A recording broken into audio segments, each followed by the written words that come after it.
నిన్న కర్నూలులో జరిగిన మీటింగ్లో మోడీ గారి ముందు పవన్ కళ్యాణ్ పరువు పోయింది కదా అని ఒకరంటే, పరువు ఉంటే కదా పోయేదానికని మరొకరంటే, ఇలా సోషల్ మీడియాలో పవన్ కళ్యాణ్పై ట్రోలింగ్ జరుగుతున్నాయి.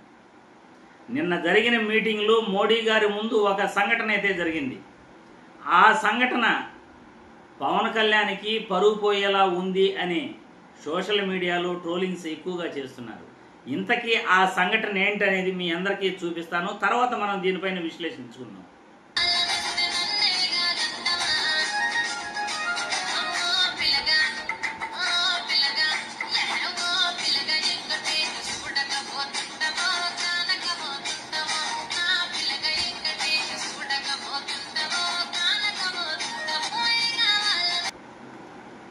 చూశారుగా, మోడీ గారి ముందు పవన్ కళ్యాణ్కి జరిగిన సంఘటన మీరందరూ కూడా చూశారు. మనం ఒకరి ఆశీర్వాదం కోసం వెంపర్లాడితే, ఒక పార్టీ కింద మనం పనిచేస్తే ఇలాగే ఉంటుంది పరిస్థితి.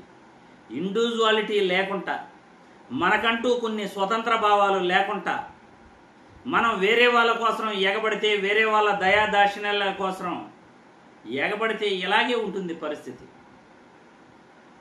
తెలుగు సినిమా పరిశ్రమలో ఒక టాప్ స్టార్గా పవన్ కళ్యాణ్ సినిమా ఇండస్ట్రీలో ఎలా ఉన్నాడో, ఈరోజు రాజకీయాలలో అతన్ని ఎలా వాడుకుంటున్నారో ఈ ఒక్క సంఘటన చాలు.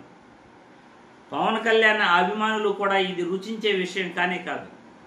ఎందుకంటే మోడీ గారు ఇట్లా చేయి చూపితే పవన్ కళ్యాణ్ పరిగెత్తుకురావటం, ఆయన ఈయన్ని పట్టించుకోకపోవటం, లోకేష్ గారు దగ్గరకు రావటం, ఆయనకి ఫోటో ఇవ్వటం, ఇదంతా కూడా పవన్ కళ్యాణ్ గారు ఎలా వెంపర్లాడుతున్నారో మోడీ యొక్క షేక్ హ్యాండ్ కోసం, మోడీ యొక్క పిలుపు కోసం, మోడీ ఆశీర్వాదం కోసం, మోడీ చూపు కోసం ఈయన ఎలా వెంపర్లాడుతున్నారో క్లియర్గా ప్రజలందరూ కూడా చూశారు.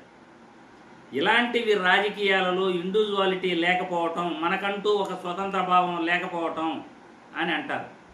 జగన్మోహన్ రెడ్డిని చూసుకోండి, ఏ పార్టీ కోసమైనా వెంపర్లాడా?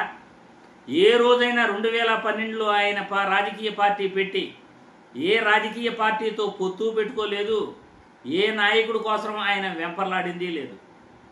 కానీ ఒక ప్రతిపక్ష నాయకుడిగా, ఒక ముఖ్యమంత్రిగా, ఒక రాజకీయ పార్టీ అధ్యక్షుడిగా జనాల్లో ఆయనకున్న ఇమేజ్, జనాల్లో ఆయన పైన పెట్టుకున్న నమ్మకం, ఆయన రోడ్డుపైకి వస్తే జనాలు ఏ విధంగా ఆయన కోసం ఎగబడతారు చూస్తూనే ఉన్నారు. తిరుపతి రొయ్య హాస్పిటల్లో పవన్ కళ్యాణ్ మాట్లాడేటప్పుడు జగన్మోహన్ రెడ్డి అక్కడ ఎంటర్ అయితే పవన్ కళ్యాణ్ వెనకాలన్న అధికారులు కూడా జగన్మోహన్ రెడ్డి దగ్గరికి వెళ్ళిపోయారు. ఇది పరిస్థితి. పవన్ కళ్యాణ్ స్వతంత్ర భావాలను ఆయన అలవర్చుకోవాలి. ఒకరి కింద పనిచేసేదానికి, మనం స్వతంత్రంగా ప్రజల కోసం పనిచేసేదానికి ఎంత తేడా ఉంటుందో జగన్మోహన్ రెడ్డిని చూసి పవన్ కళ్యాణ్ నేర్చుకోవాలి. ఇలాంటి అవమానాలు మీరు భరిస్తారేమో కానీ మీ అభిమానులకి చాలా ఇబ్బందికరంగా ఉంటుంది. మీపై చేసే ట్రోల్స్ మీ అభిమానులు భరించలేరు. మీ అభిమానులు ఇలాంటి చూసి ఇబ్బంది పడే పరిస్థితి.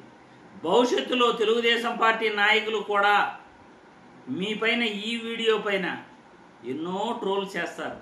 ఎందుకంటే భవిష్యత్తులో తెలుగుదేశం పార్టీకి, పవన్ కళ్యాణ్కి చిన్న విభేదం వచ్చినా ఇలాంటి ట్రోల్స్ ఖచ్చితంగా భవిష్యత్తులో ఇదే వీడియోనే చూపిస్తారు. పవన్ కళ్యాణ్, మీరు ఇప్పటికైనా మారాలి, స్వతంత్ర భావాలు అలవర్చుకోవాలి అని నేను ఈ వీడియో ద్వారా తెలియజేస్తున్నాను.